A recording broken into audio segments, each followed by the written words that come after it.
ہوتا ہے قبل نہ جانے کتنے اولیاء کرام غالباً حضرت معروف کرخی تک اولیاء کرام پیدا ہوئے، ان کے اپنے اپنے دور میں ان کے چرچے ہوئے اور ہونے کے بعد میں ختم ہو گئے، اور قیامت تک نہ جانے کتنے ولی ہوں گے اور اولیاء تو ہر دور میں موجود ہوتے ہیں۔ یہاں تک کہ ہمارا یہ ایمان ہے کہ 40 لوگ وہاں جمع ہو جائیں وہاں ایک اللہ کا ولی ہوتا ہے، لیکن سنو ولی تو ہوئے قیامت تک ہوں گے، لیکن ان کے چرچے ان کے دور میں ہوئے اور ہونے کے بعد میں ختم ہو گئے، لیکن میرے غوث پاک کا چرچا قیامت تک ہوتا رہے گا۔ سبحان اللہ، بے شک فرمایا ہے سورج جگلو کہ چمکتے تھے چمک کر ڈوبے، سبحان اللہ، سورج جگلو کہ چمکتے تھے ارے چمک کر ڈوبے، اس پہ نوروں پہ ہے مہر ہمیشہ تیرا۔ اور کیا خوب فرمایا ہے کہ مرغ بولتے ہیں اور بول کے چپ رہتے ہیں، غوث پاک کا مرغہ قیامت تک بولتا رہے گا۔ سمجھے کہ کہاں تک بولتا رہے گا؟ ہم عربی میں مرغہ بناتے ہیں خوب، کیوں؟ اس لیے بناتے ہیں کہ حضور غوث پاک کو مرغہ کھانے کا بہت شوق تھا۔ لوگوں کے دماغ میں یہ بات ہے کہ حضور غوث پاک مرغہ خوب کھاتے تھے، اس لیے 11ویں میں جو ہے 11 تاریخ کو حضور غوث پاک کا کیا ہے مرغہ بناتے ہیں۔ مرغ سے جو مراد ہے وہ چرچا ہے، کیا مراد ہے؟ کیونکہ مرغ جو ہے بولتا ہے تو آواز خوب نکلتی ہے نا، یعنی قیامت تک غوث پاک کا مرغ بولے گا، یعنی مرغ سے یہاں جو مراد لیا گیا ہے وہ حضور غوث پاک کا چرچا لیا گیا ہے۔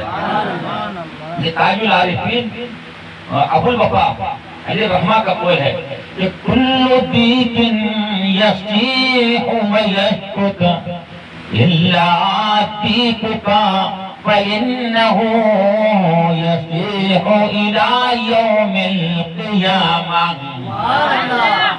ہر مرغ بولتا ہے اور بولنے کے بعد چپ جاتا ہے، لیکن تمہارا مرغ قیامت تک بولتا رہے گا۔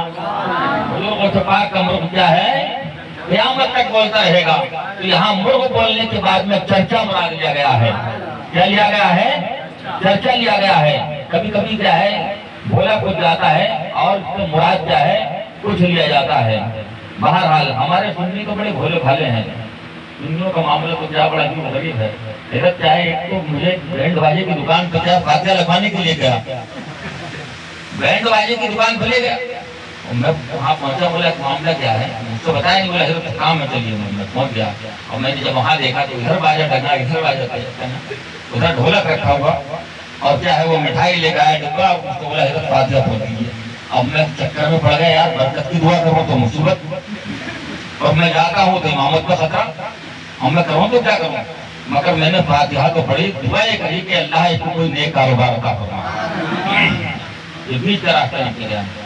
بہرحال تو بیان یہ کر رہا تھا کہ مرغ سب بولتے ہیں اور بول کے چپ رہتے ہیں۔ سبحان اللہ، مرغ سب بولتے ہیں اور بول کے چپ رہتے ہیں، حاصل ایک نواسنج رہے گا تیرا۔ سبحان اللہ، ایسے معاملے ہو جاتے ہیں کبھی کبھی کہ آدمی چاہے مصیبت میں اتنا ہنسنے کی کوئی بات نہیں، مصیبت میں گرفتار ہو جاتا ہے۔ کرناٹک میں داونگیرے میں ایک نے کیا ہے کفن کی دکان کھولی ہے، اور وہاں پر کیا ہے قرآن خوانی کرائی، کائے کی دکان میں؟ کفن کی دکان میں، اور وہاں علماء کرام کو جمع کیا اور جمع کرنے کے بعد قرآن خوانی کرائی۔ اب قرآن خوانی کرانے کے بعد مجھ کو بھی بلایا گیا دعا کے لیے، اب میں وہاں پر دعا کے لیے پہنچ گیا۔ اب میں چکر میں پڑ گیا، یار یہاں کفن کی دکان میں دعا کروں تو کیا کروں، اب برکت کی دعا بھی نہیں کر سکتے، اللہ خوب کفن بھی دے۔ تو آدمی ایسی جگہوں پہ کبھی کبھی چکر میں پڑ جاتا ہے، بات کرنے کی نہیں، میں صحیح بات آپ کو بتا رہا ہوں۔ بہرحال ہمارے سنیوں کے معاملات تو بہت عجیب و غریب ہیں۔ تو جو مرغہ جب کہتے ہیں کہ حضور غوث پاک کا مرغہ جو ہم بیان کرتے ہیں نا، تو سنیوں نے یہی لے لیا کہ حضور غوث پاک نے کوئی بہت بڑا مرغہ پالا تھا۔ کیا پالا تھا؟ بہت بڑا کوئی مرغہ پالا ہوگا، لیکن حالانکہ مرغے سے جو مراد ہے یہ مرغہ نہیں ہے، بلکہ مرغ سے جو مراد ہے وہ چرچا ہے۔ یعنی حضور غوث پاک کا چرچا کیا ہے قیامت تک ہوتا رہے گا۔ تو یہ بات یقینی ہے کہ غالباً حضرت امام کرخی سے معروف کرخی سے لے کر کے جو حضور غوث پاک رضی اللہ تعالیٰ عنہ سے کچھ سال قبل کیا ہے پیدا ہوئے، ان سے لے کر کے حضرت امام مہدی کے نزول تک کوئی بھی حضور غوث پاک کے مقام اور مرتبے کو پہنچنے والا نہیں ہے۔ جو مقام اور مرتبہ اللہ نے غوث پاک کو عطا فرمایا ہے اس مقام کو کوئی نہیں رکھ سکتا ہے۔ یہی تو وجہ ہے جو میرے غوث پاک نے ممبر سے اعلان فرمایا تھا، قدمی ھذا علی رقبۃ کل ولی اللہ، میرا یہ قدم اللہ کے تمام اولیاء کرام کی گردنوں پر ہے۔ جب میرے غوث نے اتنا فرمایا تو خواجہ غریب نواز نے پہاڑی سے ندا لگائی، اے غوث آپ کا یہ قدم صرف ہماری گردنوں پر نہیں بلکہ ہمارے سروں پر بھی ہے، ہمارے دلوں پر بھی ہے، جس کی ترجمانی کو امام اہل سنت نے یوں بیان فرمائی ہے کہ یہ دل یہ جگر ہے، یہ آنکھ ہے، یہ سر ہے، جہاں کیا ہو رکھو قدم ہو۔ یہ میرے غوث پاک کا مقام ہے۔ سنیوں قربان جاؤ حضور غوث پاک کے مقام پر، تم کو نبی بھی ملا تو اللہ نے امام الانبیاء کا فرمایا، اور ولی بھی دیا تو سید الاولیاء کا فرمایا، اور ایسا ولی عطا فرمایا، ایسا ولی عطا فرمایا کہ ہم بھی مرید ہوتے ہیں، آپ بھی مرید ہوتے ہیں، یہ بھی مرید ہوتے ہیں، لیکن ہم جن سے مرید ہوتے ہیں ان کو پیر کہا جاتا ہے، لیکن قسم خدا کی ان سارے پیروں کے پیر کو پیرانے پیر غوث اعظم کہا جاتا ہے۔ حضور غوث پاک رضی اللہ تعالیٰ عنہ کا مقام بہت بلند مقام ہے۔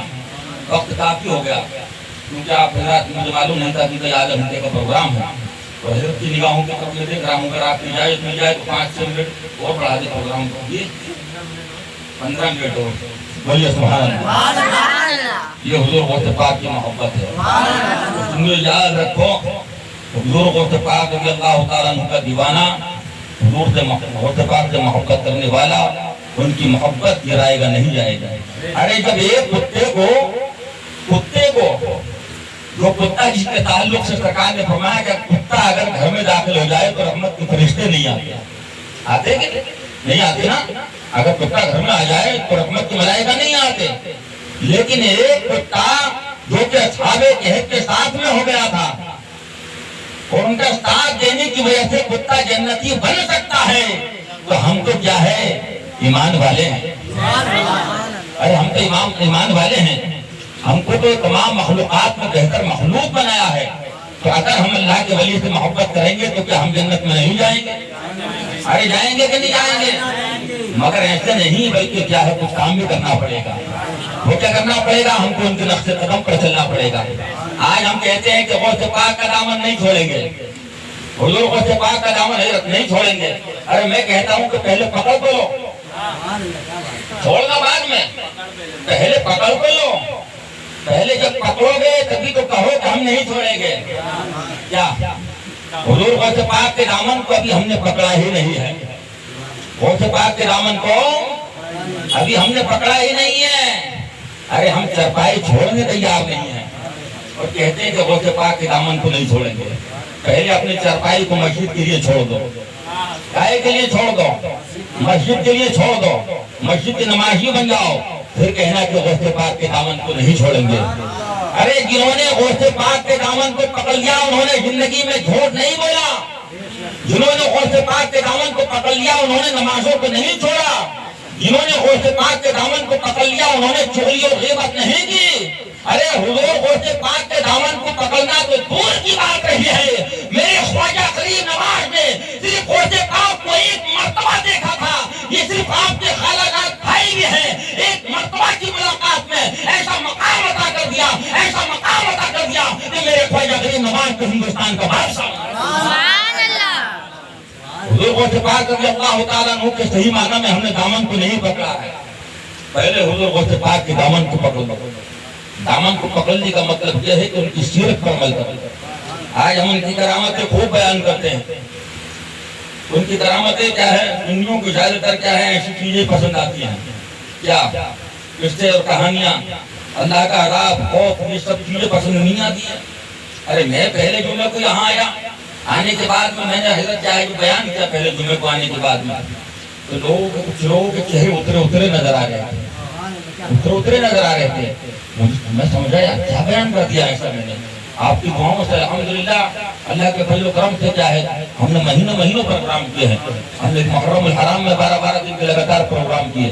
لیکن یہاں میں ایک امامت کے لیے آیا کیا ہے اتفاق ہے. تو امامت کے لیے آیا تو جمعے میں بیان کیا. حضرت بیان سننے کے بعد لوگوں کے چہرے اترے تو میں چکر میں پڑ گیا یار آخر یہ لوگ سننا کیا چاہتے ہیں.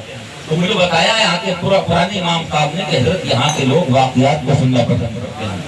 لیکن سنو سنیوں کیا ہے ہم کو پہلے واقعات سننے کے ساتھ